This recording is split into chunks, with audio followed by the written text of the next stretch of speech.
Hello. Let's discuss the SDL titled Ischemic Heart Disease 2. It's all about heart attacks, also known as myocardial infarctions, and it's a very dense text. I'm not even going to pretend like I'm going to teach this material throughout this video. In fact, it's way above my current pay grade.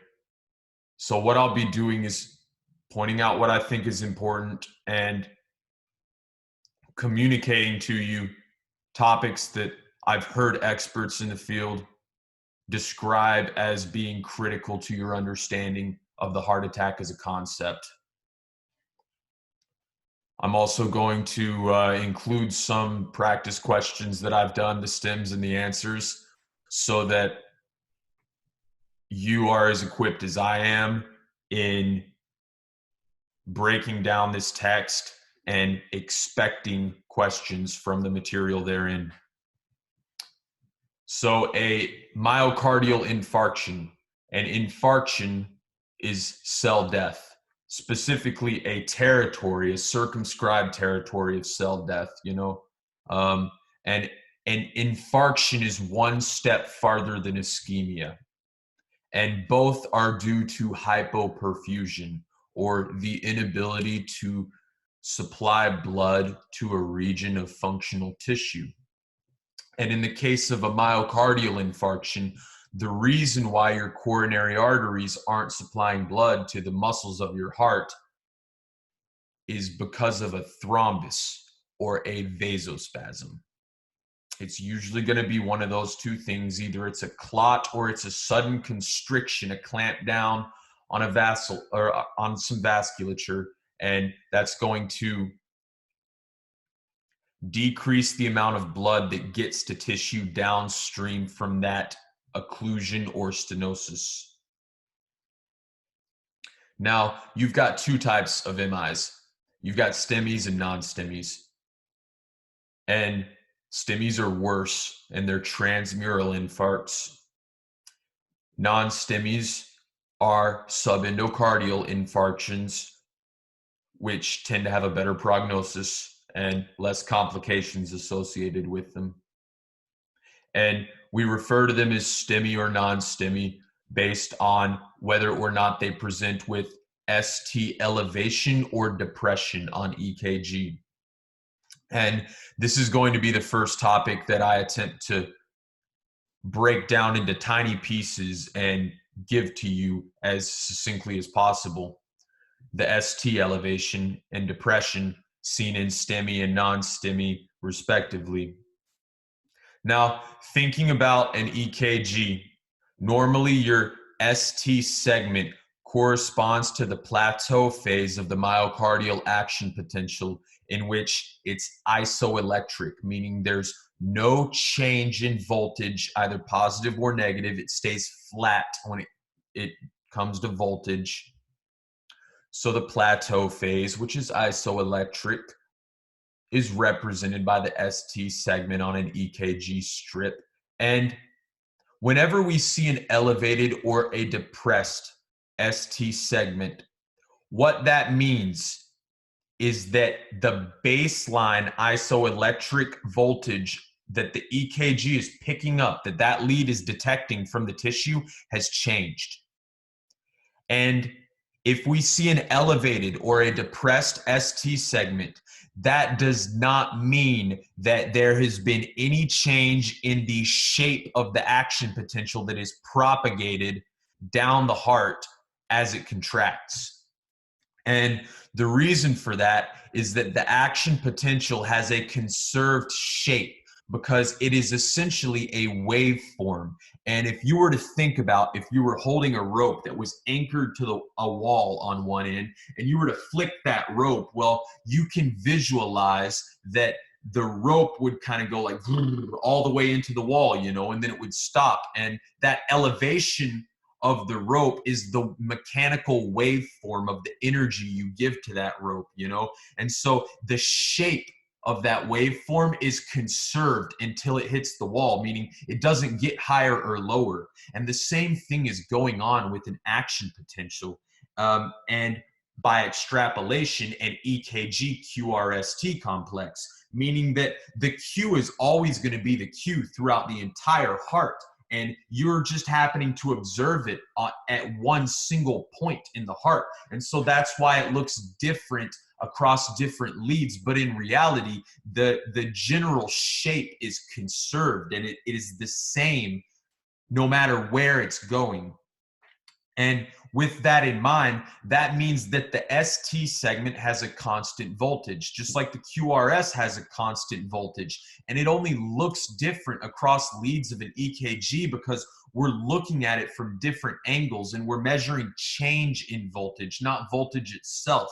So because we're measuring change in voltage from different angles, what we don't see from a 12 lead is that the shape of the action potential waveform is conserved no matter where it goes in the heart. And if the shape is conserved, what that means is that, well, the depolarization of a cell is always going to go from, you know, negative 90 millivolts up to something like 0 millivolts, and then it's going to stay at 0 millivolts. And that's our ST segment. It's always at 0 millivolts. And then it goes back down to negative 90 millivolts, right? And so that jump from negative 90 at polar to 0 at depolarized, back down to negative 90, that's constant no matter where the action potential goes. And that change in potential from polar to depolarized to repolarized, and the magnitude of those changes from negative 90 to 0 back to negative 90, that is conserved no matter where the action potential goes. And it only looks different across leads because we're looking at it from different angles. So with that in mind, the ST segment has a constant voltage.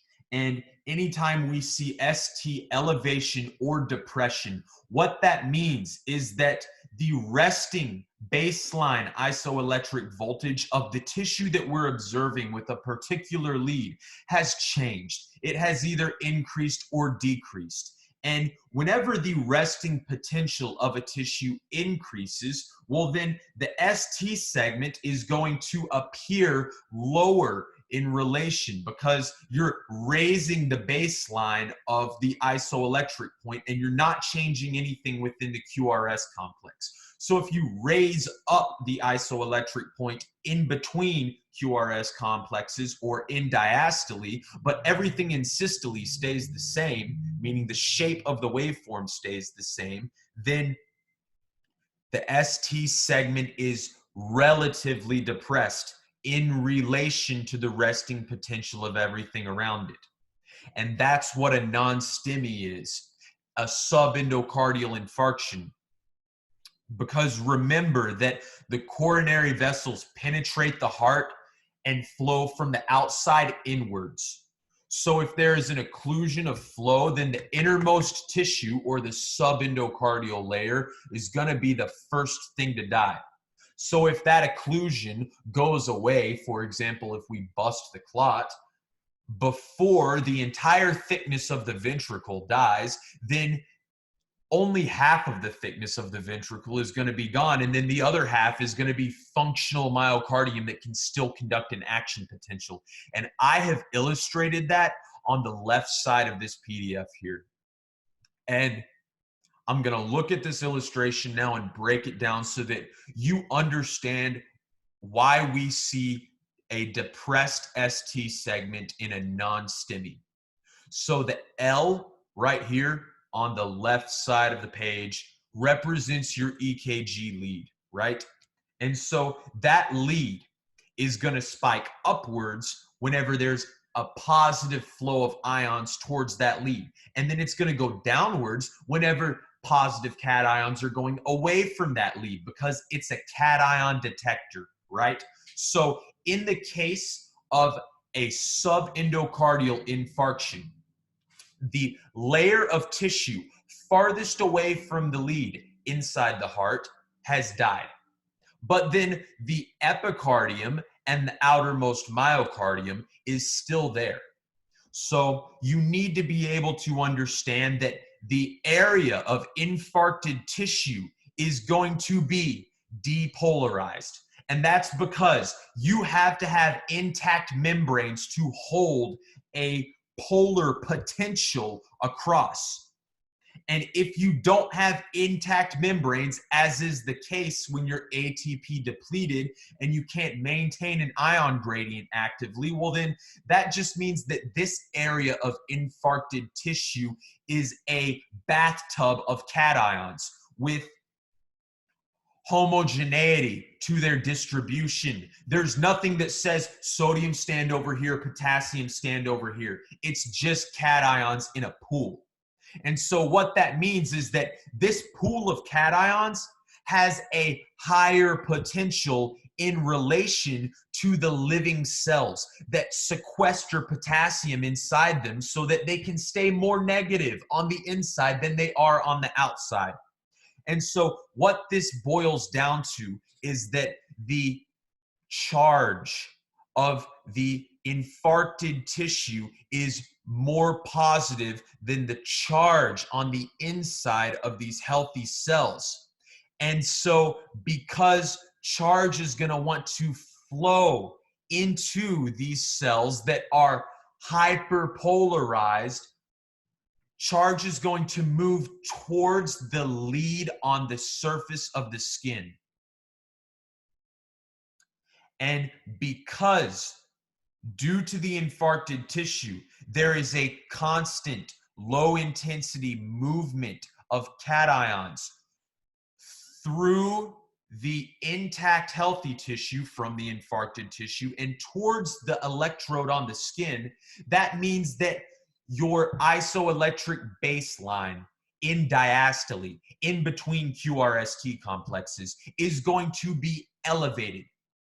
It's going to be recalibrated upwards, meaning that you're still going to see it as flat in the middle of the EKG strip, but in reality, there's always going to be this slow, constant, low intensity movement of cations towards the lead in a subendocardial infarction. So because ions are moving towards the lead, the baseline EKG strip is going to be a little bit higher than normal because there's more cations going towards the lead. And so because that isoelectric baseline is elevated, then the ST segment that is constant in voltage is going to relatively appear decreased. And brother, that's as best as I can explain that, you know. So now let's take this same visual framework and apply it to a STEMI, which is an ST segment elevation on EKG. And I want to remind you that you're going to see ST segment elevation in the leads that correspond to the region of the heart that has infarcted. So if you get an anterior infarct, you're going to see it on leads V1 through V4, and we'll get there in a minute and discuss this further.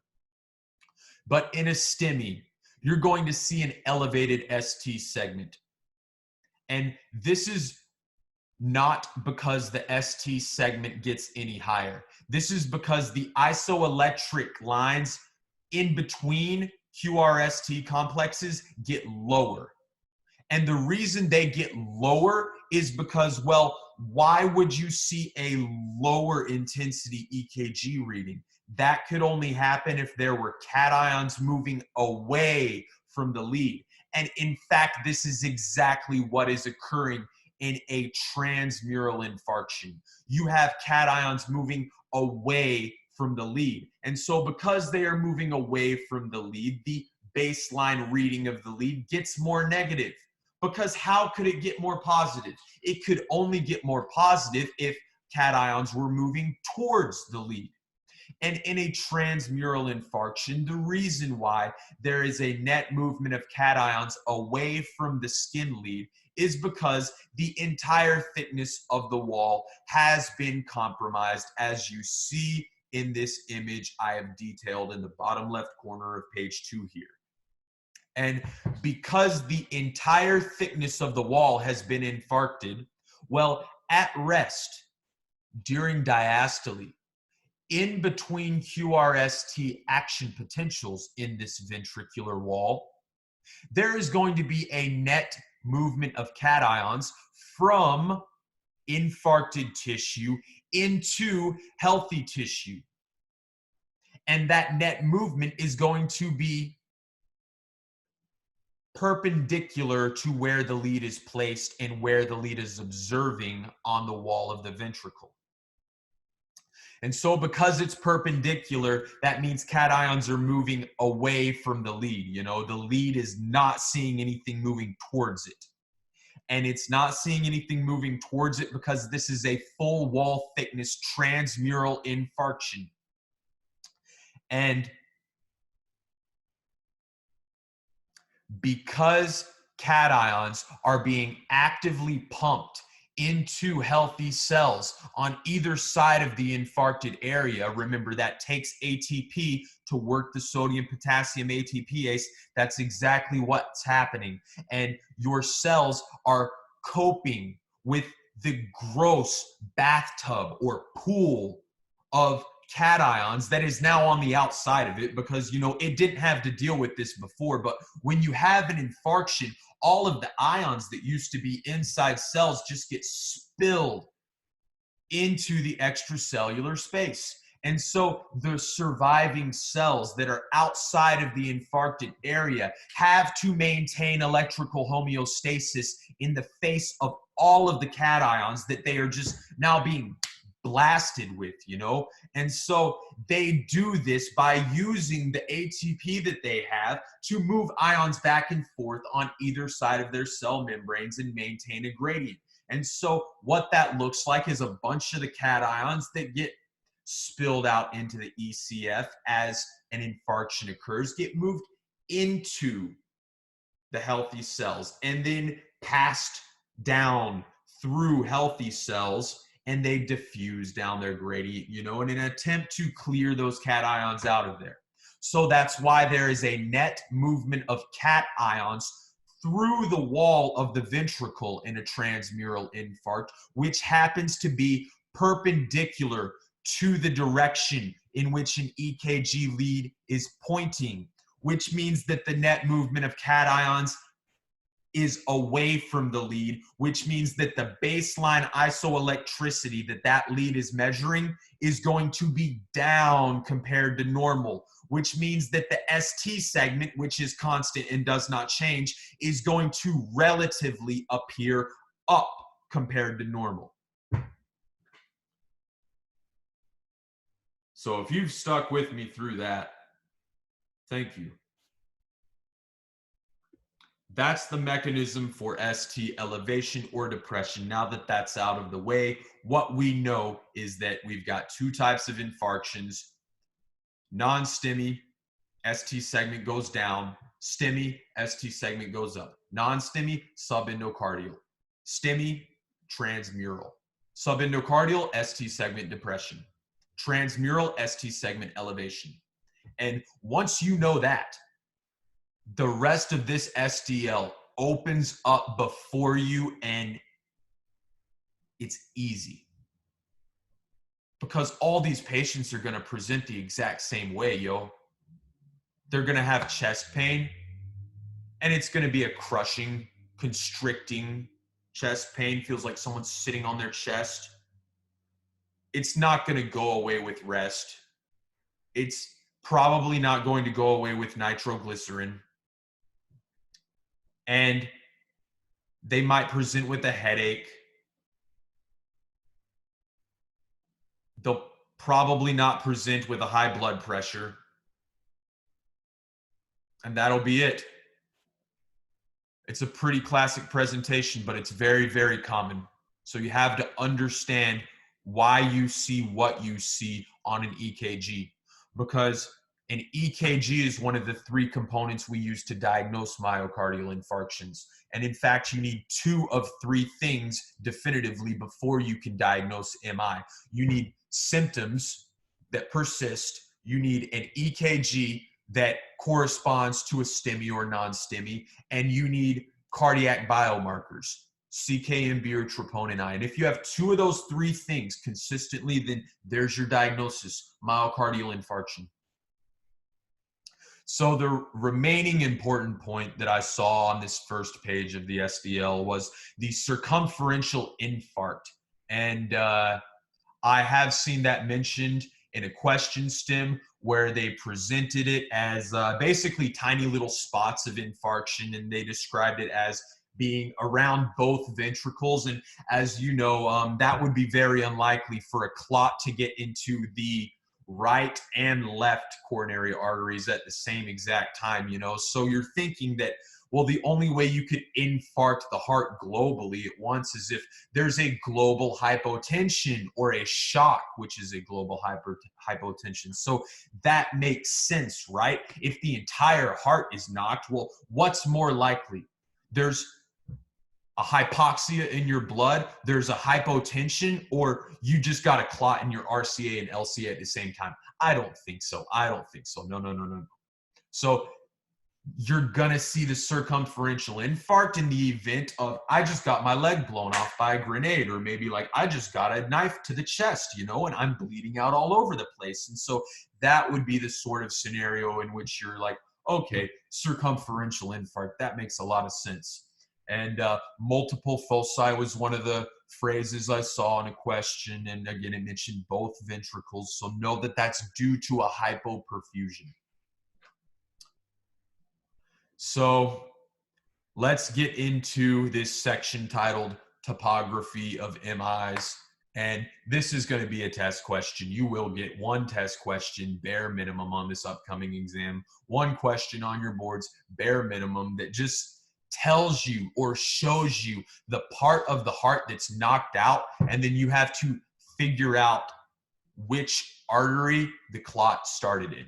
And we've already done this with the brain, so you guys can do this. It's not tough at all if you practice. And the way that you practice it in the heart specifically, remember that for the brain we had the rule of fours. Well, in the heart we've got EKG lead localizations.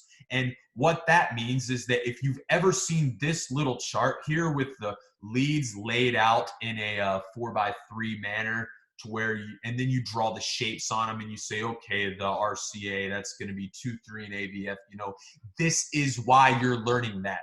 This test question right here and this application in real life, so that you can look at a 12 lead and immediately tell by which leads are qualitatively dysfunctional where the infarct is in this patient's heart.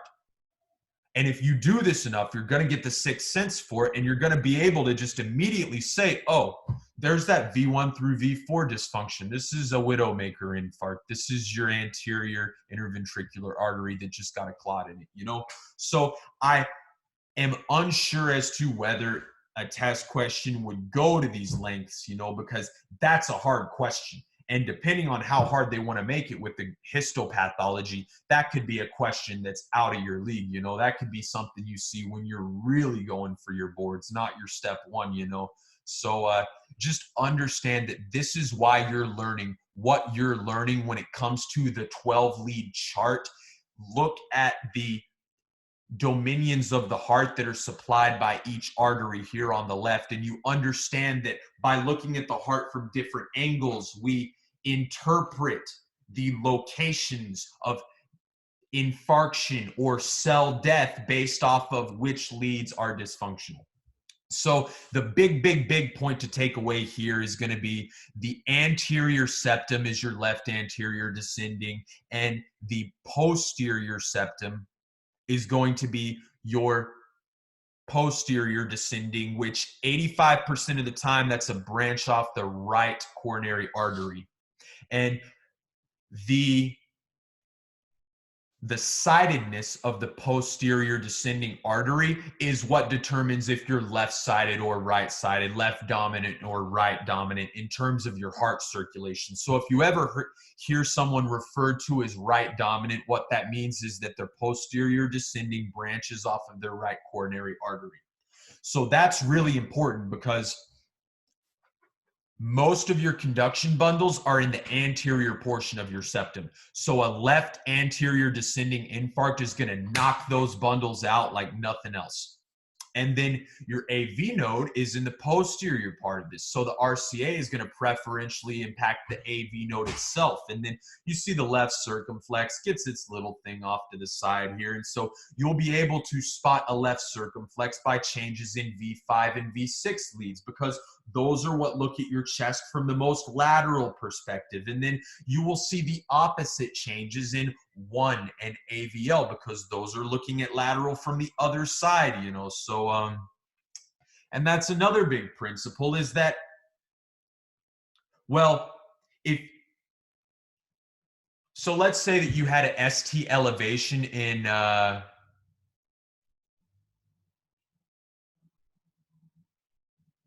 I'm not going to go there. That's a little bit too complex. So it's important to know that different leads correspond to different localities of the heart. Your anterior septum, it's going to be leads V1 and V2. Anterior wall is going to be V3, V4. Your inferior leads can spot an inferior infarction, which is usually the RCA, as said here in the text. And your inferior leads are leads 2, 3, and AVF. Your posterior leads, which again, also the right coronary artery, those are going to be V1 and V2. And if you think about that, it's because, well, any problem on the back side of the heart, you're going to be able to detect with V1 and V2, because they're looking at the heart from straight on. But any dysfunction in the posterior heart is going to be mirrored compared to dysfunction in the anterior heart. So in a posterior MI, you see a really tall R wave, and this is uncharacteristic of V1, because in V1, normally you see a very short R wave and then a very deep S wave after that. And that's because the action potential is going away from V1 mostly. So if you see a big tall R wave on V1, then you can inference, okay, there's been an infarction in this area, because that's abnormal. The R wave is not normally going to be high on V1. So that's how you spot a posterior infarct. And finally, lateral, V5 and V6. We mentioned that.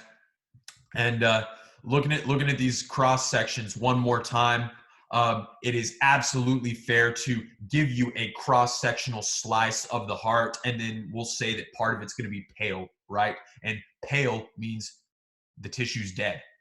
And so if they give you a heart and part of it's dead, then you have to be able to look and say, oh, that's the anterior septum that's pale and not the posterior septum. So that must be a left anterior descending infarct. Or you got to be able to say, oh, the posterior septum is pale, so that must be a posterior interventricular infarct, which means that the right coronary artery got occluded. So that's the different angles they can test you on your knowledge of the blood supply of different regions of the myocardium. Now let's get into everyone's favorite thing, cell biology. And we're going to go through some consequences here. There are not many of them, actually. This is a short section. So these are consequences of hypoperfusion, remember, and hypoperfusion is not supplying enough blood to a tissue, and this is due to a deficit within the flow capacity of the artery supplying that tissue. And when this happens, you get an ischemia, and if that ischemia continues for long enough, you get an infarction, at which point these cells are dead. They are irreversibly dead. You are not going to resurrect them. So you get this occlusion of a coronary artery, and this downstream within the myocardium creates a shift to anaerobic glycolysis, and that's important. That's the number one thing here. That is the most important thing that's happening, because when you're doing anaerobic glycolysis, you know, you're getting 2 ATP per pyruvate. That sucks. 2 ATP? Like, yo, I was doing the Krebs cycle the other day. I was getting 36 ATP from a pyruvate. You know, it's like, get out of here, dude. So that's a giant drop off in energy. And you need that ATP. And what do you need that ATP for? Well, we've already mentioned you need that ATP so that you can maintain an ion gradient so that you're not assaulted with cations all the time, you know? And you maintain this ion gradient using ATP pumps. And you're also going to use ATP to maintain the sanctity of your mitochondrial membrane because there's protons on both sides. And if you can't maintain a proton gradient, then that membrane is going to dissociate. And you really don't want that happening because there's calcium sequestered within the cristae of your mitochondria. And if that calcium gets out due to a hole or two or 200 in the mitochondrial membrane, well, then that's really bad things for your cell. So you, no matter what, want to maintain ATP production at all costs. And anaerobic glycolysis is not that. So you run this anaerobic glycolysis and you produce lactic acid, and that creates a local acidosis. And the lactic acid and the hydrogen protons that are accompanying this acidosis signal for arteries, the tissue bed, to vasodilate so that you can raise perfusion. But the problem is that there's a thrombosis upstream of this tissue bed. And so you're vasodilating and vasodilating and vasodilating, but you're just not getting any blood. And so the ATP deficit just gets greater and greater and greater and greater. And at the 20-minute mark, let's highlight that here, that's where you get irreversible injury of subendocardial cardiomyocytes. What's that called? Infarction. So 20 minutes, you start to see subendocardial infarction. Later than that, at about the 3 to 6 hour range, as you see in this table here, it spreads and the infarction diffuses through the entire thickness of the ventricular wall. And when it does that, we call that a transmural infarction. So ischemic cell death is going to propagate grossly across hundreds and thousands of cells for as long as they remain hypoperfused. Here it is again, irreversible injury begins 20 minutes.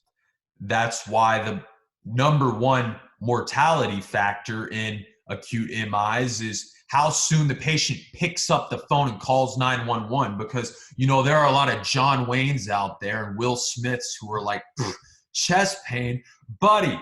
You know, it's like they're like, I can take a bullet, you know, and it's like, no, slow down. You should have called 911, because waiting to call 911 is why most patients die, because it turns out we can treat acute MIs pretty good, us health professionals, you know, if you just show up to our doorstep. So patient education and campaigns for this sort of stuff, you know, like don't be a hero, pick up the phone. That's really big. And it's such a big deal to catch these things early that even within, since 2000, you know, there's been this initiative to implement EKGs out in the field with our EMS services, to where they can EKG a patient and interpret whether it's a STEMI or a non-STEMI, you know, and if it's a STEMI, then they know, holy cow, this is already transmural, Batman. And so they call the hospital and they say, look, we've got a dude who's going to be there in 40 minutes or 20 minutes or whatever, and he's going to need a stent as soon as he rolls through the door. And so that's why this door to balloon time is the number one quality measure for acute MI care for us professionals, because it's like timeliness is everything in this situation. Again, that's what this table says. If you were to narrow it down to something, yo, if you get to 3 to 6 hours, I mean, especially 6 hours post MI, man, that heart hurts. And if you catch it early, you know, if you call 911 at this 20-minute mark, well, then we're getting you the sublingual and the beta blockers and the ASINs that you need an hour later. And so that necrosis has not propagated nearly as much. And you will be at such a lower risk of complications with a subendocardial MI. You got to call early, yo. So that's what you got to tell your patients when they present to you with ischemic heart disease that has not yet progressed to an acute MIs. You got to say, look, I know you got a strong ticker, but call. So basically what I've been saying is what's embodied at the bottom of this first paragraph here: a 6-hour occlusion, transmural infarct, basically guaranteed, you know, punch your ticket. Most of the damage occurs in the first 2 to 3 hours again. So it's like the salvage of myocardial tissue is exponentially greater if restoration occurs in 1 to 2 hours. Again, you got to understand this, because for every patient you ever have with ischemic heart disease, coronary artery disease, they must know this. They must know this verbatim as well as you know it. You know, 1 to 2 hours is really bad, but it gets way worse, infinitely worse after 3. So tell them to call. And moving on, going back up, this is another representation. This table here is an alternate visual representation of what I drew on the left-hand side of the page up on page 2, where a non-STEMI is going to be part of the wall thickness. A STEMI is going to be the full wall thickness. And looking at these areas of necrosis in this table, well, what's inside that area of necrosis? A bunch of cations that leaked out of the cell. And let's take a pen up here. Let me take this pen, and let's say that you are an EKG lead and you are looking at this area of necrosis. Do you understand why there is a net positive charge towards the EKG lead? It's because all the cations that are in this necrotic region just say, hello, negative potential, and the negative potential is the healthy tissue, and they just swarm straight through it, and the lead picks that up. And so the lead is going to be at baseline elevated, more elevated than normal. And so that elevation means that in relation to that baseline elevation, the ST segment is down. So that's a subendocardial non-STEMI. And then, can you see, looking at this cross section, what's inside this zone of necrosis? Say cations. Please say cations.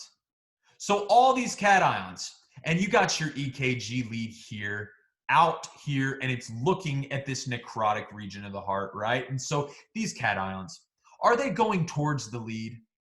No, because those cations are going to the closest negative charge that they can find. And where is that negative charge? It's on the surface of these healthy cells. Hey! So these cations in this infarcted tissue are going away from the lead. You see this. You see it very, very clearly here. Cations moving away from the lead. What does that register on an EKG strip as? Negative. And so you just get this negative, negative, but then eventually the EKG recalibrates. And so when you're looking at it, it's a normal isoelectric line, but in reality, it's more negative than normal. And so the ST segment is more positive in relation to that negative environment. And so that's why you see an ST elevation with a STEMI.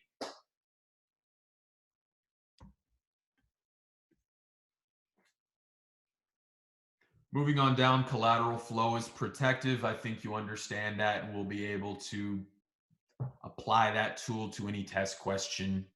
And then to wrap up this section, the size, the geographical size of the infarct is the #1 predictor of long-term outcome. And what determines the size? The time that that tissue spends infarcted.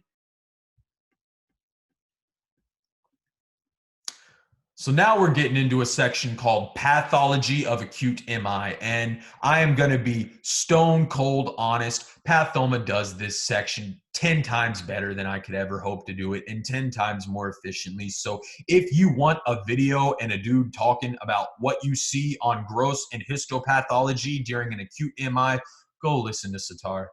I have seen some questions, however, that I can relay to you, and this is what you should be paying attention to.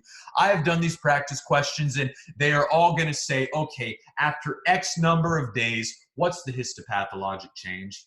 And it's nice and easy, and it's not confusing at all, you know, because first you're going to see neutrophils, then you're going to see macrophages, then you're going to see collagen deposition and scarring, and then you're going to see granulation tissue. And it's going to go like this sequential timeline, and you're just going to have to memorize the days in which it occurs. And specifically, this is really interesting. Now, I've seen 3 questions from 3 separate sources. I've seen it in Robbins, I've seen it in that other path book, I don't know, Rubens. I've seen it in Robbins, I've seen it in Rubens, and I've seen it in WebPath. And they all say, what do you see in the 2 to 4 day range? And the answer to that is neutrophils. And in day 4, you're going to start to see a little bit of macrophages, but you're still going to predominantly see neutrophils. So if you get a question and it says day 4, neutrophils, okay? And then grossly, it's going to be pale to start off with, after like a day, and then it's going to turn yellow, and then after a week it's going to turn gray-white as that collagen starts to set in. And then also as you progress farther down the timeline, you're going to see this thick red margin start to grow and develop, and the thick red margin, the dark red rim, represents granulation tissue, and that's going to start to proliferate at the 5th day and go throughout a month, you know. And so the red rim's granulation tissue, the yellow pale tissue is dead cells, and the white gray tissue scarring. That's your gross heart. Looking at the histology, wavy. All right, so why is this wrong? What's wrong with this? It's loose, yo. It's loose. In one word, this myocardium is loose, and it should be plastered together, because healthy tissue has healthy bonds and connection between it, you know, just like a healthy family, you know. But then some people have a family where it's like everybody hates each other and everybody goes to their room at the end of the day.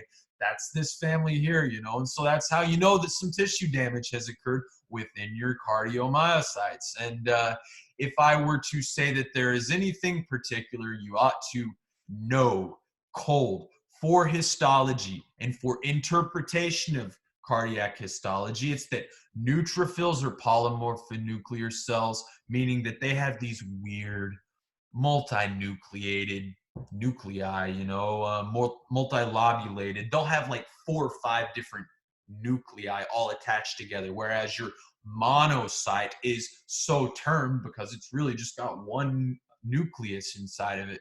And so if you get a zoomed in enough picture, you will be able to say definitively, oh, that's neutrophil proliferation, or oh, that's a bunch of macrophages inside there, because their nuclei look very different. But other than that, I mean, it's like histopathologically, the only other thing you got to worry about is the contraction band necrosis, I believe, and we'll get there too. So again, what type of necrosis is this here? Coagulative. Why? Because the architecture, the general shape of the tissue is preserved. It doesn't melt away. That would be liquefactive necrosis like we would see in the brain. And it doesn't get all white and cheesy. That would be a fatty necrosis like we would see with pancreatic enzyme release. And it doesn't get all black and brittle. That's a gangrenous necrosis, you know. So it's a coagulative necrosis because the architecture is preserved. And then we talk about some light microscopic findings. This is some more real path stuff. Wavy fiber change at 1 hour, coagulative necrosis between 12 to 24 hours. Neutrophilic infiltration will not start until 24 hours, and macrophage infiltration at 4 days. And these are 2 other questions. These are the other 2 questions I was talking about. One of them said, what do you see on microscope 4 days after an AMI, basically? And the answer to that was myofiber necrosis with neutrophils. and it was not capillaries and macrophages, because 4 days is right when the macrophages start coming out to play, but there's not really a lot of them around yet. And then it's not fibroblasts and collagen, that's way later, and it's not granulomatous infiltration. No, that's the weeks stage. And then another way that this question was posed was a little bit more complicated, a little bit more confounding variables, was what do you see under a microscope 4 days after an AMI with 75% LAD stenosis and during a hypovolemic cardiogenic shock? And so this question got you thinking a little bit, but then you had to realize that so one of the answers was extensive transmural collagen. And, you know, it's like you have to realize that based off of our last SDL, you don't really see a transmural infarct until it gets to like the 90% arterial stenosis. And then also 4 days, you got to know that that's going to be the neutrophils and the macrophages. And so they're going to try to confuse you, and they might try to throw in the name of a drug or try to get you thinking about patient has diabetes, patient's a smoker, throw in all this crap that's unrelated to, do you know the timeline of the histopath?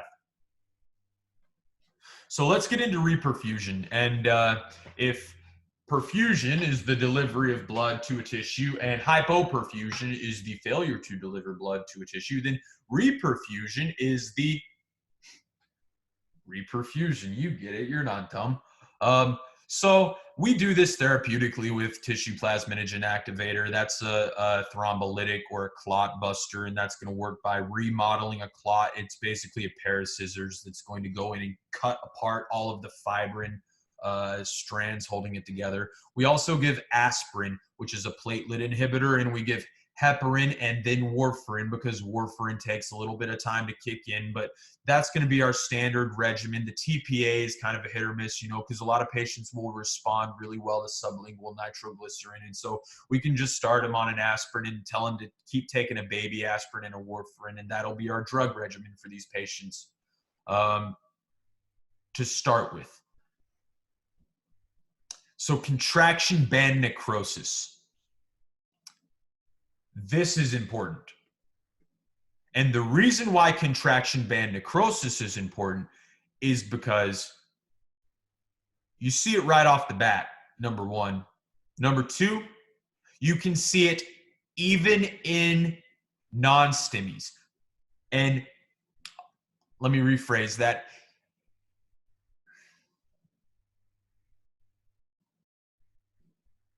You can see contraction band necrosis even if it's just a, what is it called?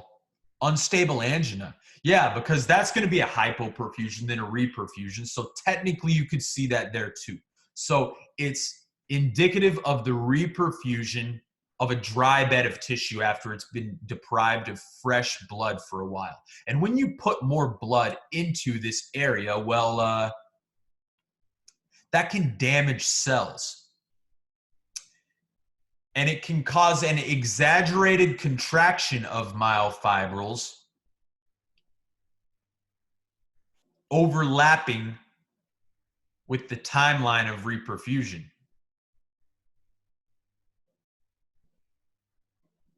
So it's going to be, I got it. Contraction band necrosis is rigor mortis at the cell level. That's basically what it is. And you reperfuse, and when you do that, these cells that are on their last breath, you know, reperfusing them is not going to do anything for them. So it's like they're about to kick it, but then they get all this fresh oxygen and all these fresh metabolites. And so those go into the cell and they cause, and you get all this calcium too that's being released as the cell is dying, you know, and so the reperfusion plus the calcium from the inside, well, that gives you the ATP and the calcium that you need to make myosin just walk on actin. And so these elements entering the dying cell cause it to contract, and then it dies. And so when it's dead, it stays contracted. And this is the contraction band necrosis, and it shows up on a histology slide is really, really, really bright red. I mean, like the same color red as the type on this text. And so you're going to see these tiny little red dots, and They're on one of these slides. I'll talk about it when I do tutoring. Ah, here it is. You're going to see these tiny red dots, and when these are in color, these are bright red. And then these striations are bright red too. And they run perpendicularly to the direction of the long axis of the myocyte. So if you're looking at myocytes sliced long ways, then the contraction bands look like little dots. But if you're looking at a myocyte sliced like axially, well, then the contraction bands really do look like bands. They're much more linear because they run along the short axis of the myocyte. So that's how you can tell, oh, I'm looking at a contraction band on histology. Number one, it's bright ruby red. Number two, it is perpendicular to the long axis of myocytes. And I even saw a question that said, so I saw this question, it said, patient has chest pain, 3 hours later, they have an elevated TNI. What do you see on histopathology, right? And so it's so acute that after reading the previous section, you just want to say neutrophils. But no. The neutrophils don't come out to play until about 1 day post-MI. And immediately in the super acute setting, you would see contraction band necrosis, because this question stem, I suppose, assumed that you would know that, like, okay, this patient's already been like reperfused because we've already given him treatment, you know, but his TNI being elevated, that represents the acute MI. And then I saw another contraction band necrosis question, and this one was wild. It said a 25-year-old dies at a nightclub, and toxicology reveals high blood cocaine. What do you expect to see on histopathology? And so that's where you got to inference, okay, what's the mechanism of an acute MI in the incidence of cocaine overdose? And that's going to be a vasospasm. And so in a vasospasm, what happens is that a portion of one of your coronary arteries just goes and just clamps shut. And then you give it some time and the cocaine diffuses out and the cells go back to normal. And then eventually that segment of artery just releases again and it reperfuses. But the problem is you've already had the heart attack, you know. So in that setting, contraction band necrosis goes hand in hand with reperfusion injury. And the reperfusion injury is especially characteristic of vasospasm. Now, what did we look at last SDL that had a vasospasm? Prinz metal angina.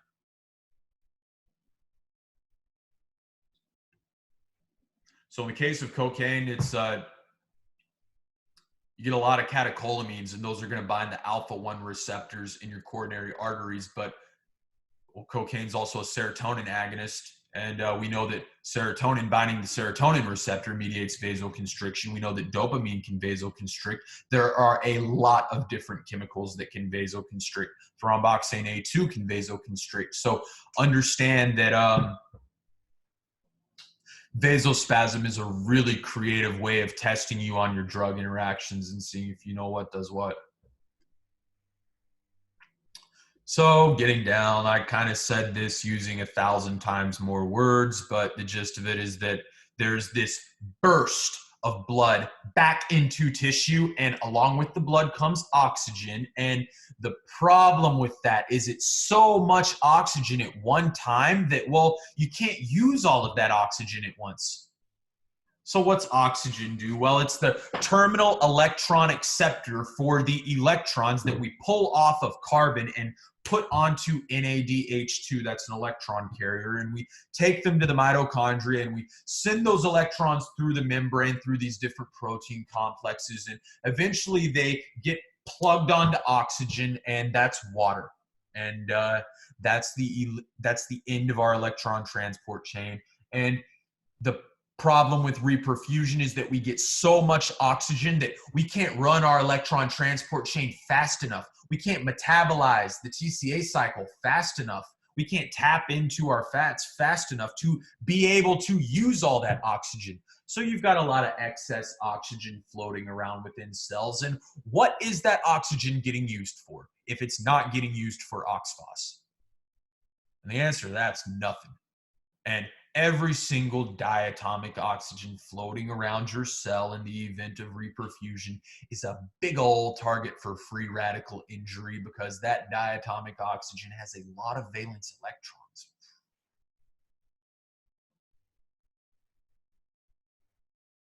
So when you reperfuse, you generate free radicals, and then of course you can't. What is the intracellular system for getting rid of free radicals? We have something that does this.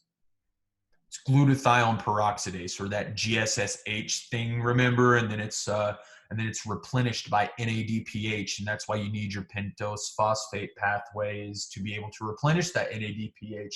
And you also get a little bit of that from some fatty acid biosynthesis too, but you need that NADPH to run your glutathione peroxidase to de-radicalize any radical you could come across. And so when that runs out, well, then these free radicals, these oxygen diatomic radicals, they just mess membranes up. And that's what happens in reperfusion injury. The radicals create membrane damage, and that kills cells straight up.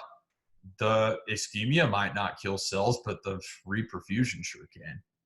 And so you're going to see the exact same symptoms we will encounter later with this phenomenon called myocardial stunnings. I mean, symptoms like at the cardiac level, not at the systemic level, except it's not going to be a full perfusion. Actually, I'm sorry, I'm talking about no reflow phenomenon. So disregard what I just said. That doesn't apply to oxygen radicals. That applies to no reflow. And we're moving into these two things, myocardial stunning and no reflow phenomenon, right? And so they're kind of, they're really, really similar, and they're going to present identically in that part of the heart is just not going to work. You know, so you're going to have an acute MI most typically, or you're going to have to stun the heart for surgery.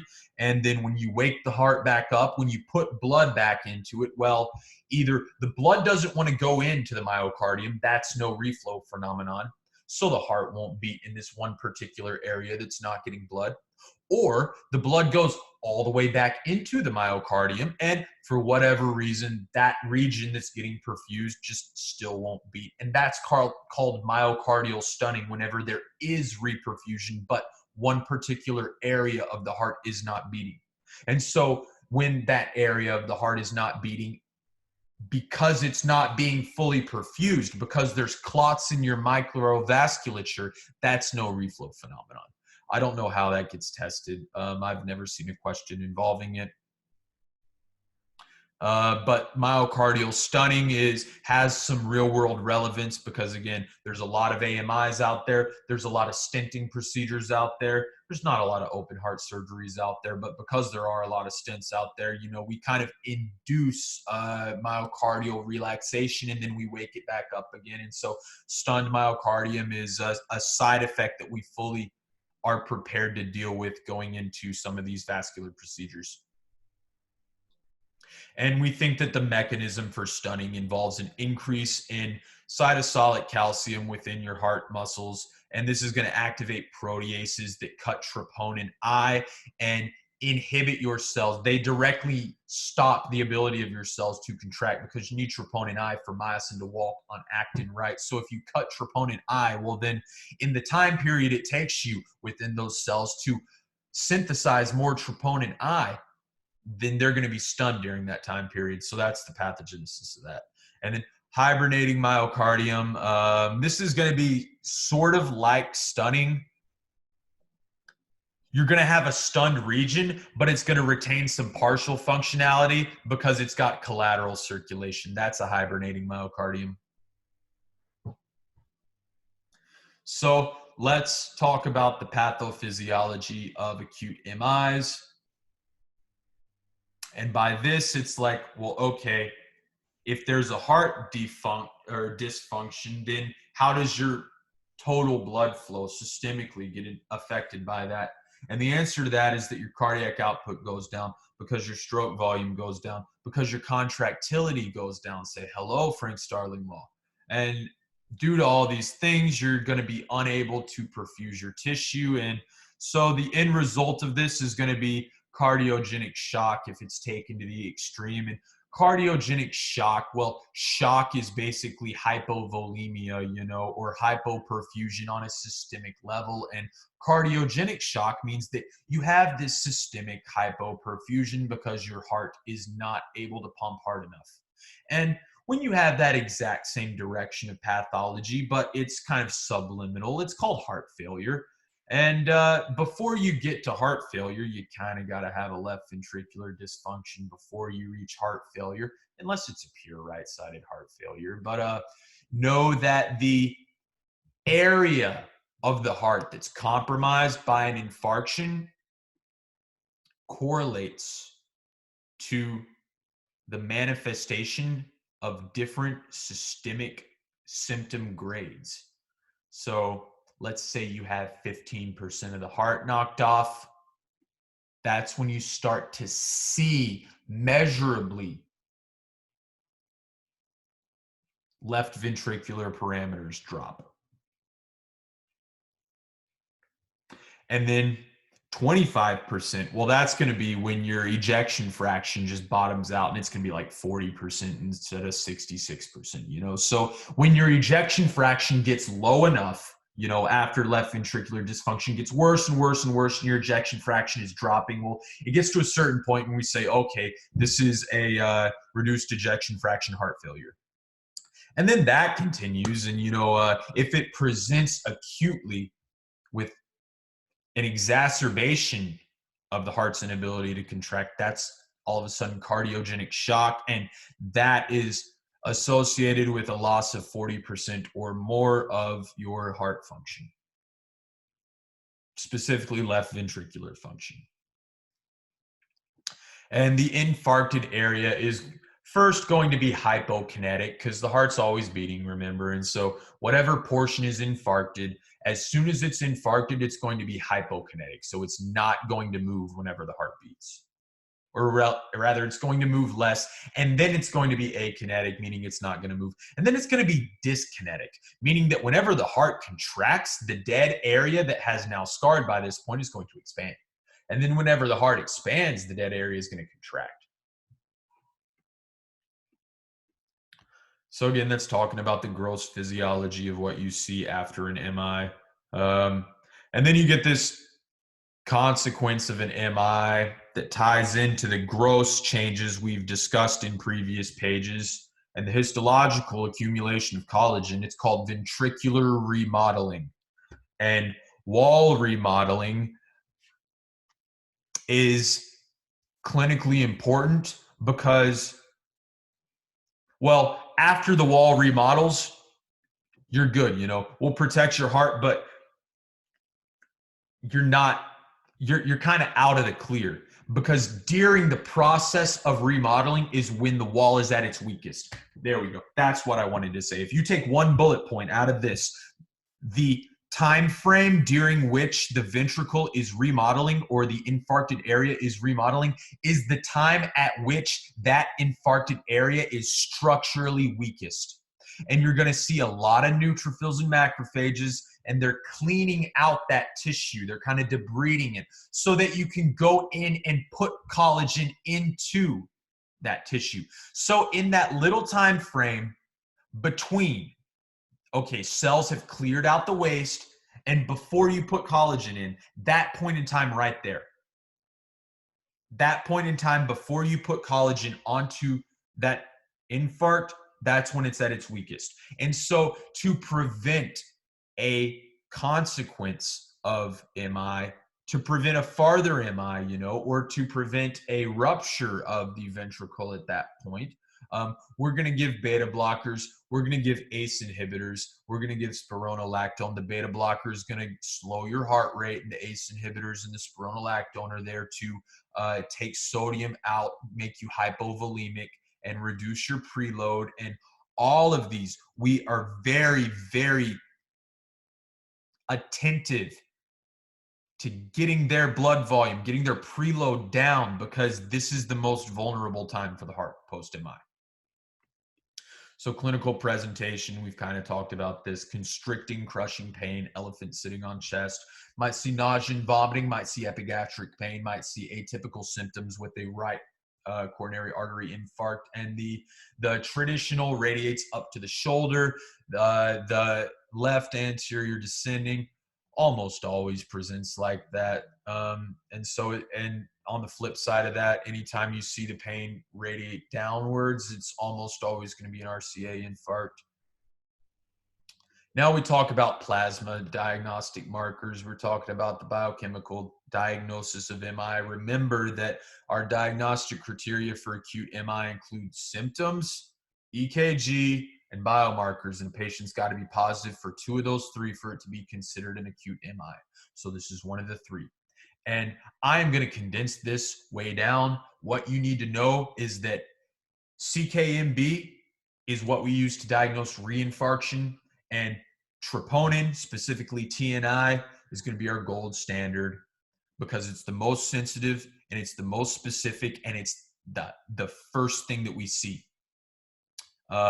In this little graph here, you see that troponin I starts going up about 4 hours after the onset, but once it gets going, it really goes up, and so by the time you're 6 hours out, you can be certain that if they had STEMI, then their troponin is going to be up there, even if they had a non-STEMI too. I don't know why I said that. Myoglobin, you see it on this chart, really not used as much because it's non-sensitive or non-specific. So CKMB, troponin. Understand that troponin stays high in the blood for up to 10 days, even post-MI. And so if you've got a patient in the hospital and you're wondering, did they just have another heart attack? Troponin is probably not the measure to check because troponin is probably still high from the first heart attack, so you can't be sure. But if it was outside of that 3-4 day window that CKMB typically goes down in, and then you say, did they just have another heart attack? Check their CKMB, because that's going to be the one that is best at diagnosing a reinfarction. That, and also maybe the LDH isozyme. So sample question I saw is patient's a smoker. He has chest pain for 3 hours, and then he visits the ED. And then at this 3 hour mark, you've got STE. It's a STEMI in all your anterior or all your chest leads. So what lab value would be elevated? And the answer to that is TNI. And the reason why it's TNI is because it's at the 3 hour mark, and CKMB would take a little bit slower to get up, according to this question that I got asked in Robin's, pretty sure. So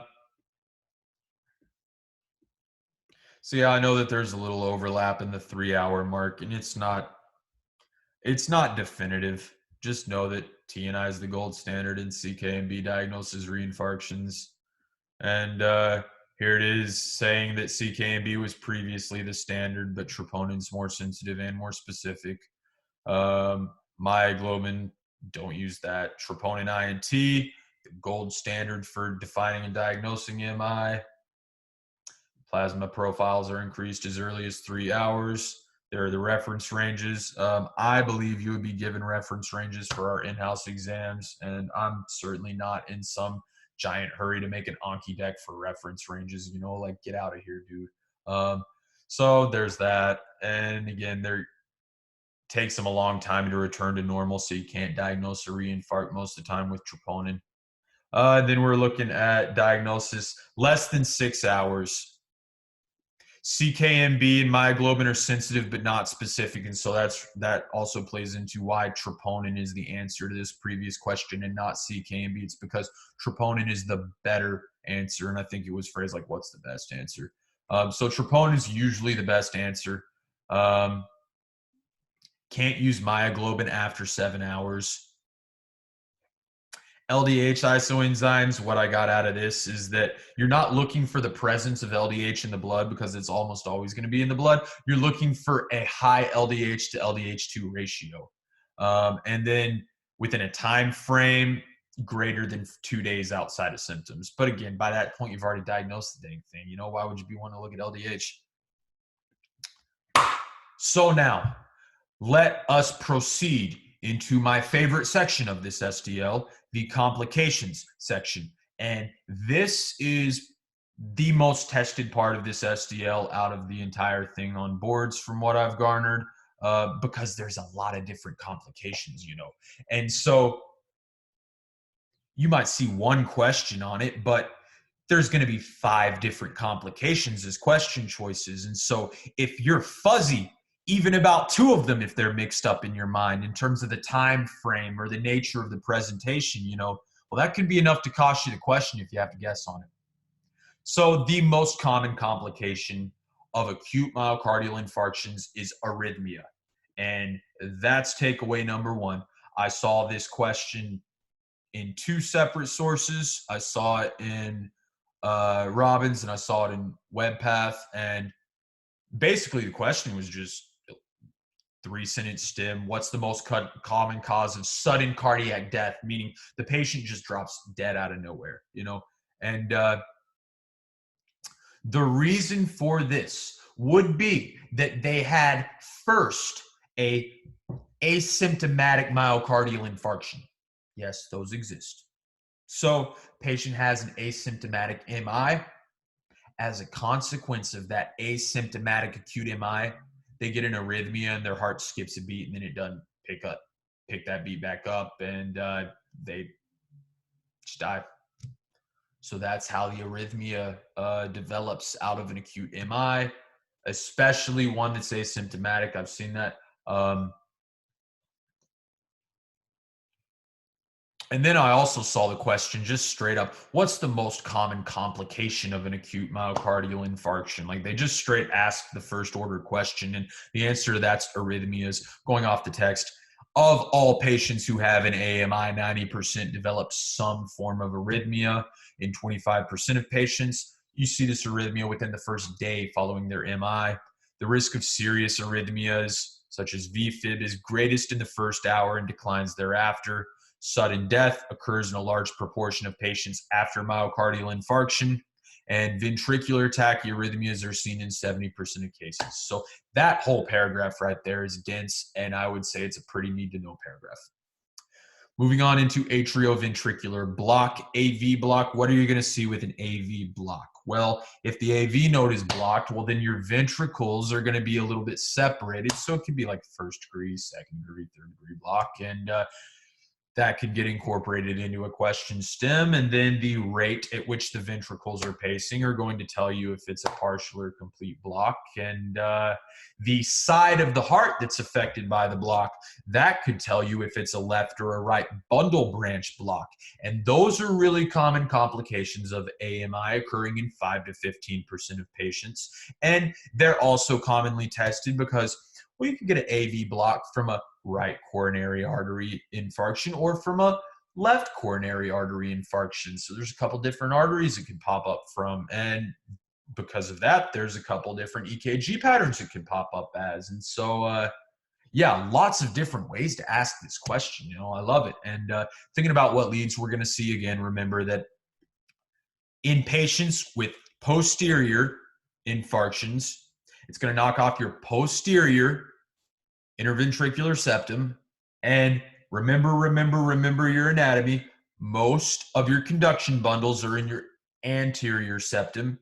And so the posterior infarction is going to present more slowly. The block is going to present more slowly. It's not going to be like, chop, your heart just got blocked. You know, it's not going to be like surprise. You know, it's going to be like a slow growing heart block.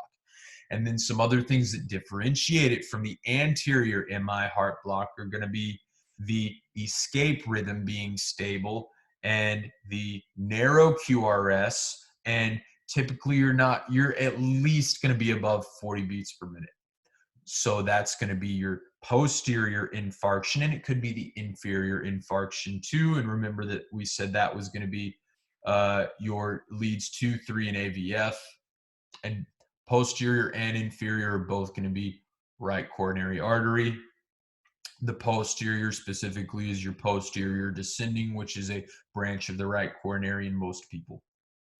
And then moving on down this paragraph to the left bundle branch block, or I'm sorry, not the left bundle branch block. This is a complete AV block. So it's talking about a total heart block in the setting of an LAD occlusion, not an RCA occlusion. And in the setting of an LAD occlusion, you're going to get an anterior myocardial infarction.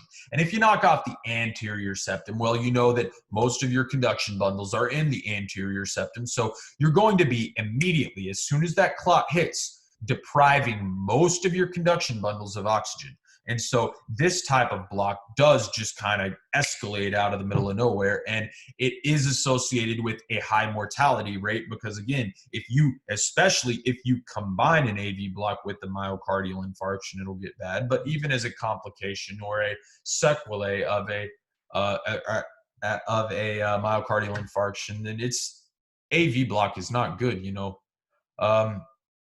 So characteristics: unstable escape with rhythms, wide QRS, extremely bradycardic. And again, the QRS complexes will be wider because the action potential will be that much more slower through these leads at this time because of the greater degree of conduction deficit. And then the rate is going to be lower because it's a function of quantity. More bundles will be knocked off than with a posterior septal infarct. And the takeaway point for that is that you don't see complete heart block unless the interventricular septum is involved. It's just going to be like an arrhythmia observed on a couple of leads if it's like more downstream than that. So cardiogenic shock is a fairly rare but extremely fatal consequence of acute MIs. And we've said cardiogenic shock is when your heart can't pump enough to perfuse your systemic tissues. This is a global event, and how we treat it is we give them dobutamine to raise their beta 1 activity, raise their heart rate up, raise their contractility.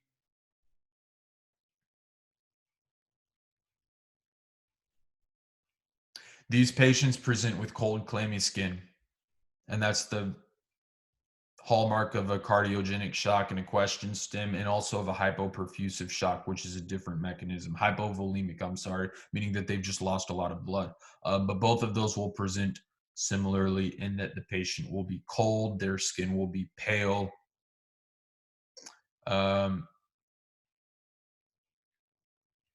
More frequent in STEMIs than non-STEMIs. And again, there's that 40% cutoff that we see there. Decreased urine output because your blood volume's going down, altered mentation because you're hypoperfusing your brain, systolic less than 90, jugular venous distension. And so you'd see jugular venous distension because your ventricles are failing and they can't clear blood. So when your cardiac output just drops off a cliff, where's all the blood back up that's supposed to be going into your ventricles? Your atrium. Cardiac gallop. What's that? Murmur. Which murmur? Probably an S3 if I had to guess, because an S4 is going to be ventricular noncompliance, and that's typically going to be a more chronic entity. And an S3 is when you're trying to push blood into a ventricle that didn't clear itself on the last stroke, because an S3 happens well, as soon as the mitral valve and tricuspid valves open. So based on where you hear the gallop, you know, that'll help you tell the S3 versus S4, which is going to basically, the only difference between that is the degree of left ventricular hypertrophy and the timing with which it occurs. And then pulmonary edema, because again, if your heart is not pumping hard enough, well, then the blood backflows somewhere. And if it's the left ventricle, where does it backflow to? The lungs. So let's talk about two similar concepts: infarct extension and infarct expansion. An infarct extension is when a region of infarcted tissue just grows bigger. And an infarct expansion is the thinning of a transmurally infarcted area. So let me flip-flop that. Start with the expansion, right? And then once you understand the expansion, learn the extension. because the expansion is so simple, it is so easy, and it is going to present the same exact way every time. Thinning of a transmural infarct. What's transmural mean? The whole damn wall. So in the case of a transmural infarct, when you're remodeling that infarction, you send in the neutrophils and they dissolve all that dead tissue. And then you send in the macrophages and they eat up all of that debris. And after this has happened, man, that wall is hurt because there's not much of it left at all. And remember that this is before collagen gets laid down. So before collagen gets laid down, man, you have got a thin wall if it's a transmural infarct. And that also explains why we don't see this phenomenon of expansion in a subendocardial non-STEMI. So the timeline of it, 7 to 14 days. By the way, that is important because I have seen multiple questions that will ask you, oh, so-and-so has a STEMI, and they come in, blah, blah, blah, blah, blah, blah.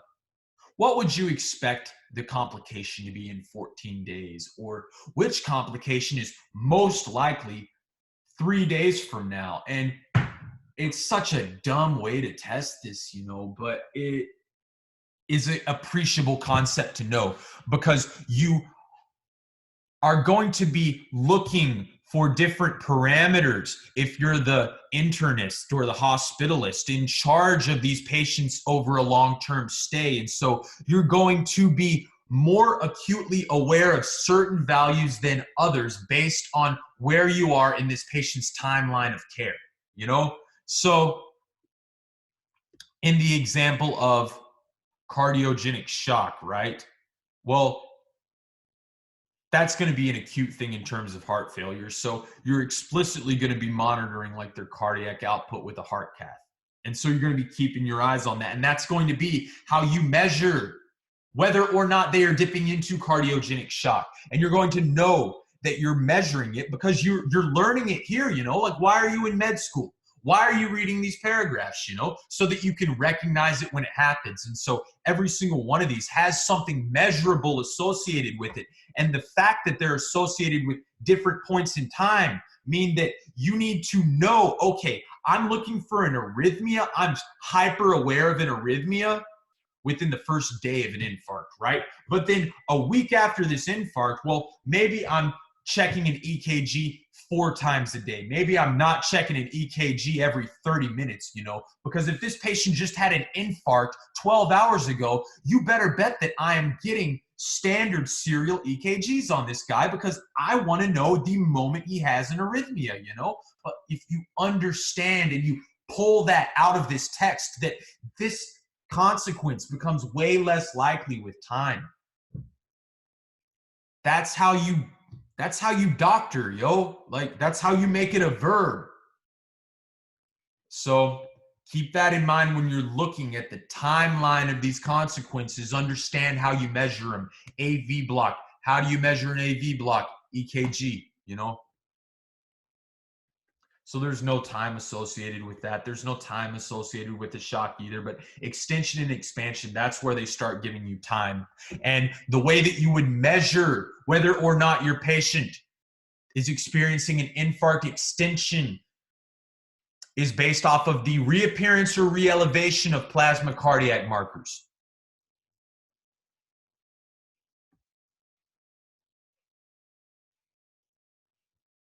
And the way that you would measure an infarct expansion is by going in there and getting an echo or maybe even an ultrasound and visually observing the thickness of that ventricular wall. So think it through. Can you see how you can literally take what's in this SDL and apply it? God, it's beautiful. Like, you've been spending over a decade of your life learning the basic sciences, and it culminates in this because you take this one paragraph of text and all of a sudden you are a highly trained warrior out there, you know, like you are armed and equipped finally with the knowledge that you need to save lives, literally. So pay attention to all this stuff. So an infarct extension, characterized by the re-elevation of plasma cardiac markers. What do we know about biomarkers? What is there? List them. Well, there's troponin, gold standard. Then there's CKMB. Then I suppose that there's myoglobin. You know, if you're confident the patient has no muscular damage, you can proxy myoglobin. And then there's lactate dehydrogenase. So let's say that this patient's at the 3-day period, right? Post MI. And you start suspecting an infarct extension because let's say that maybe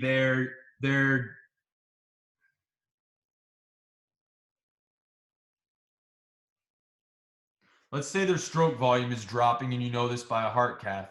Or let's say that their diastolic is dropping. Or no. Let's say that their blood pressure is going up and that you inference that it's their renin-angiotensin-aldosterone system kicking in for a deficit in the heart's ability to pump. And let's say you're at the 3-day period and this patient is otherwise healthy, but their blood pressure is going up. Can you see why you might say, okay, infarct extension, that's on my differential at this point in time, you know? So how do you look for that? Biomarkers. Well, if you're at the 3-day range, what did we just learn, you know? You go back up and it's like CKMB. It's gone back low by 3 days. But troponin I and troponin T, you look at the 3-day mark and like, yo, this sucker's still through the roof. So are you going to be looking at their troponin if they're at the 3-day mark? No, because you went to medical school. You're going to be looking at their CKMB because that's going to be nice and down low here. So if it goes way back up again, you say, holy cow, this person has infarct extension. That's that. And infarct expansion, thinning, 7 to 14 days, know the time range.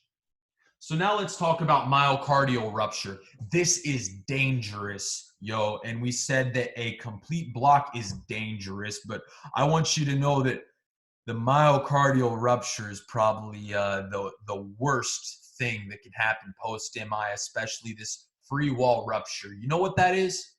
You know, if you've never heard of that or seen that before, Google image it, you know, look up free wall ventricular rupture and geez, yo, these patients don't have a chance. What do you do when your heart pops open? So you want to be acutely aware of the possibility that this can happen because as soon as it does happen, you're sticking a fat needle into their pericardium and you're draining out all the blood that's accumulating in there. And you're doing this while you're rolling your patient to the OR in an attempt to convince someone to operate on this patient who is definitely going to die. It's 100% fatal without surgery if you do not operate. And even if you operate, a free wall rupture still has like an 80%, 85% mortality rate. I mean, it's a very, very lethal condition. Abrupt electromechanical dissociation. I'm sure we'll talk about that more. I myself, I'm a little vague on what it means, but basically it means your heart's not pumping at all. Asystole, that's that. Hemodynamic collapse, death. Free wall rupture. So how this gets asked as a question is they will show you a gross heart on autopsy and it's just going to be blood red and it's covered in coagulated blood. And what that is a hemopericardium. And they're going to show you this heart and they're going to say, how did this patient die? And you got to say, oh, well, because it'll be in the stem that they had an acute MI 3 days ago. So that's what makes you say, well, it's not trauma and it's not just a spontaneous, you know, it's not pericarditis, you know. That's what makes you say free wall rupture, you know. So that's how they can ask it grossly. They could also give you a cross section of the heart. I've seen that, well, where they will take the heart and slice it, and then they'll show you the slice, and it'll be just normal heart, normal heart, normal heart, and then your ventricles just got like a little hole or gap in it, kind of like a gap in a fence segment. It's like missing a fence post or something, and that's a wall rupture, you know, and it can be partial. And if it's a partial wall rupture, well, you know, the patient's still got a decent prognosis compared to a free wall rupture, but you're still going to be operating on them ASAP like Rocky. I mean, as soon as possible. Anytime you pick up a rupture on an echo, you're like, let's get them in the OR. So myocardial rupture is going to be in the 3 to 5 day period. Again, what are we going to look at to determine if a patient's ruptured or not? Well, we just said echo. You could ultrasound if you got a really good tech. And if it's in the 3 to 5 day range, you can also look at CKMB. There we go. Because any myocardial rupture, what does that sound like? Those cells are popping open. What's inside them? CKMB. Done. So that's how you detect it. That's how you pick it up. You see a spike. You're like, we need to get pressure off this heart really quickly. So you get them probably an acute dilator, some nitro drug. You might want to get them a beta blocker and slow it way down. And then if you're trying to prophylax against a rupture in a patient you think is highly susceptible, the ASINs are also going to be very helpful in reducing blood volume. And you want to give spironolactone with that because we've got the data now to show that spironolactone plus an ACE inhibitor is more efficacious than just an ACE inhibitor alone. So myocardial rupture is going to occur at the border between the infarcted area and the viable myocardium. So that makes sense, right? It's not going to be necrotic tissue that just pops open. What's there to pop open? And it's not going to be just the other side of the heart that pops open. You know why in the world would it do that? It's going to be at the border of the infarct. All right, big point. Only transmural infarcts rupture. Underline that, yo. Because that's the second thing that we've seen that's exclusive to transmural infarctions. What did we just see? Infarct expansion. That's specific to a transmural infarct. And so is a myocardial rupture. And so now you're starting to put the pieces together and you're like, oh, that's why a STEMI is worse. Yeah, that's why a STEMI is worse. So in almost all cases, it's going to be a left ventricular wall rupture. Even in the case of a right-sided infarct, because you know if it's at the border, well, what's at the border of the right ventricle? The left ventricle. So the reason why the left would preferentially rupture is because it's the one that has to deal with all that oxygenated blood and pump it hard enough to get it out the system, you know? So the left ventricle is inherently pumping harder. So because it's contracting with greater force, hello, Frank Starling law, it's probably going to be more prone to rupture is what I'm thinking. So this can lead to a hemopericardium, and it's the most common cause of a hemopericardium. And this can lead to fatal cardiac tamponade, which is going to present with that the alternating spikes. You know, one's going to be tall, one's going to be short, one's going to be tall, one's going to be short. I forgot what that's called, but that's what it looks like on an EKG.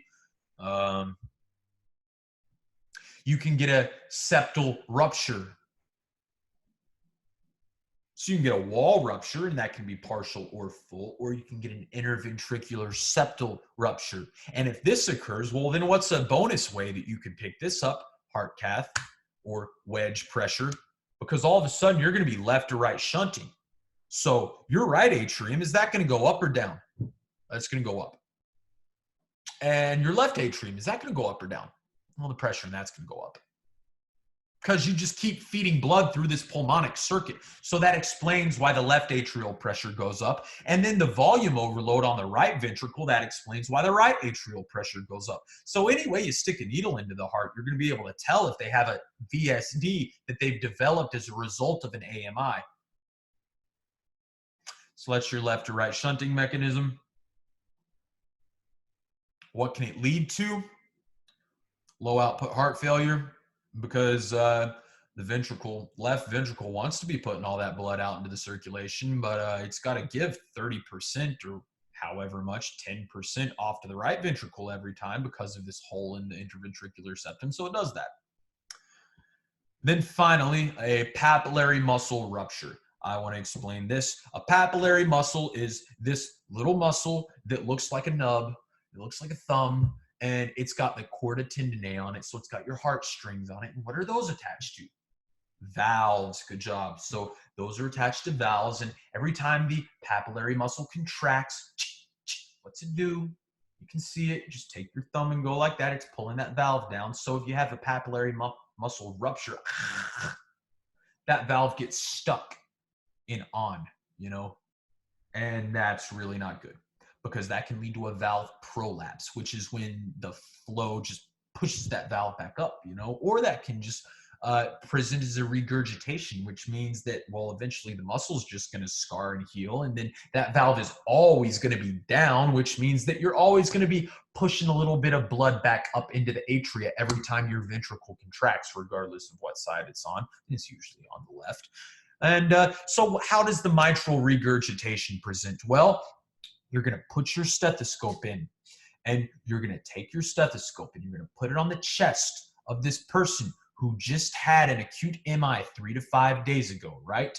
And then you're going to put it at the apex of the heart, at the fifth intercostal space, because that's where you hear the mitral valve, right?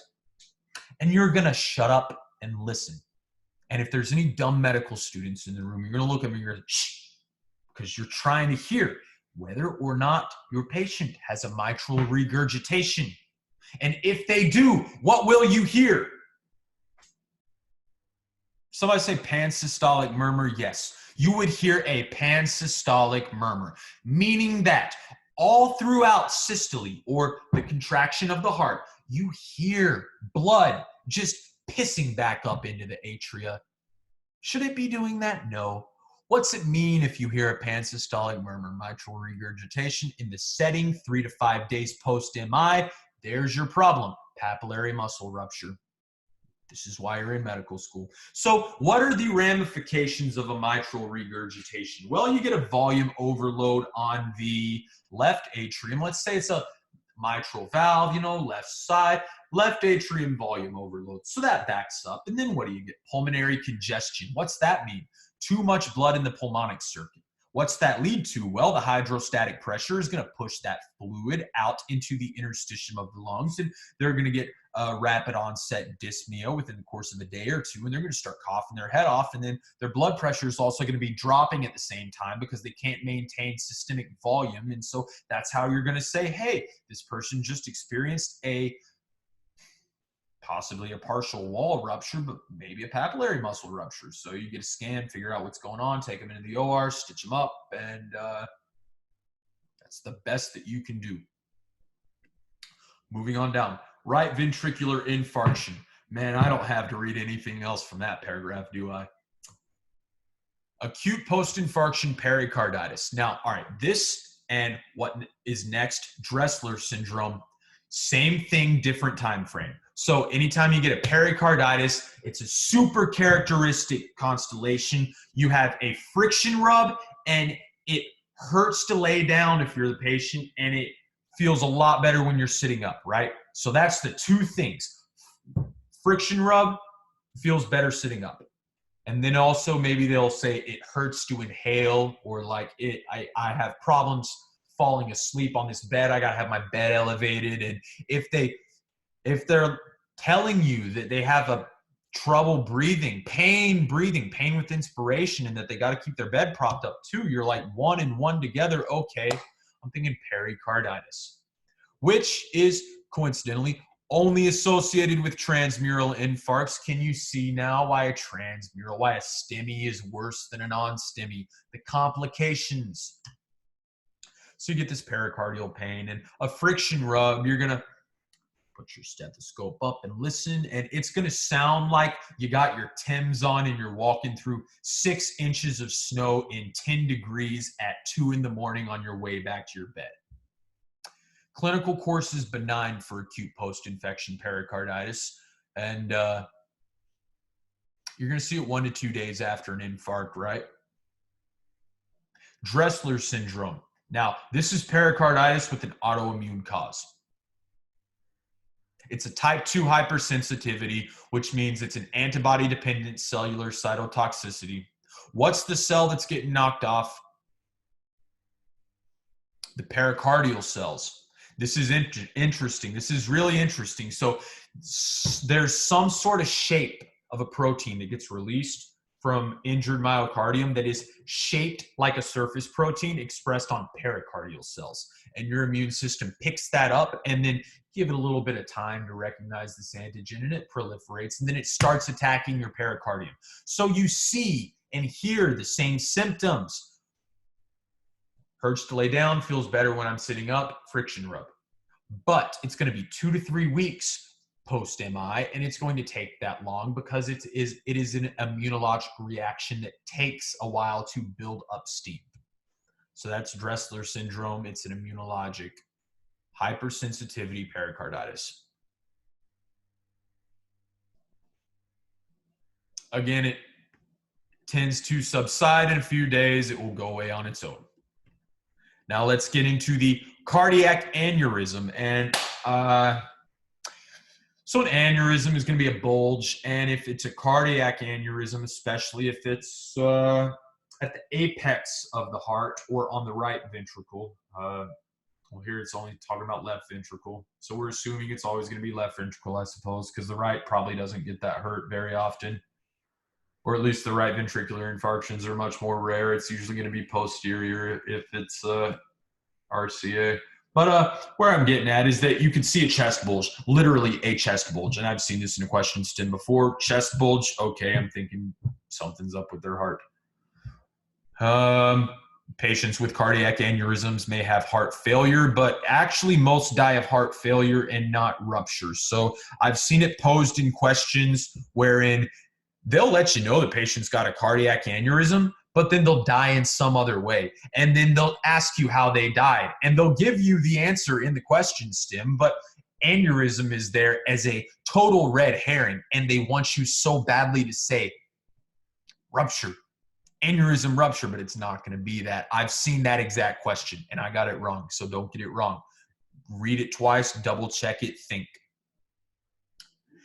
Again, you could see a bulge in a X-ray, CT, echo could reveal a bulge. And then these are associated with mural thrombi. What is a mural thrombus? Well, we see them a lot in AFib because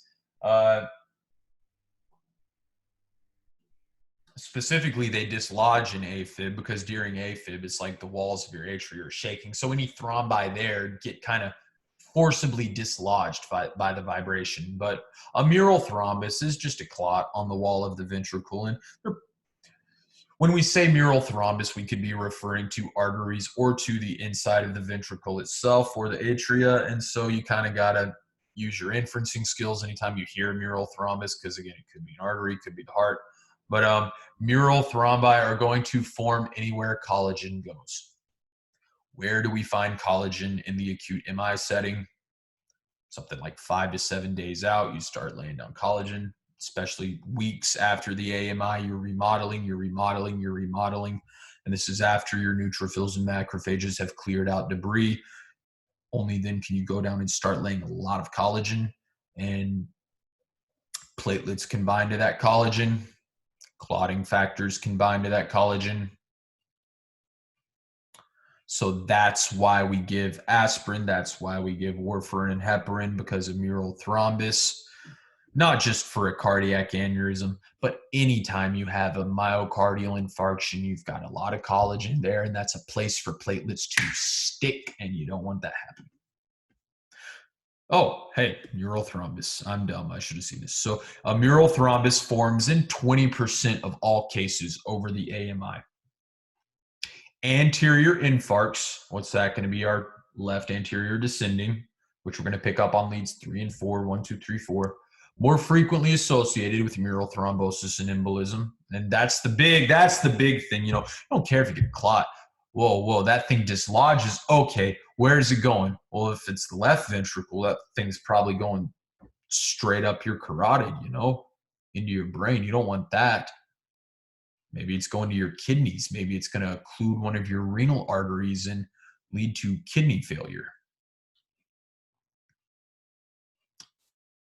So aspirin, the mechanism is it's a platelet inhibitor, and heparin and warfarin, again, they play with the different clotting factors.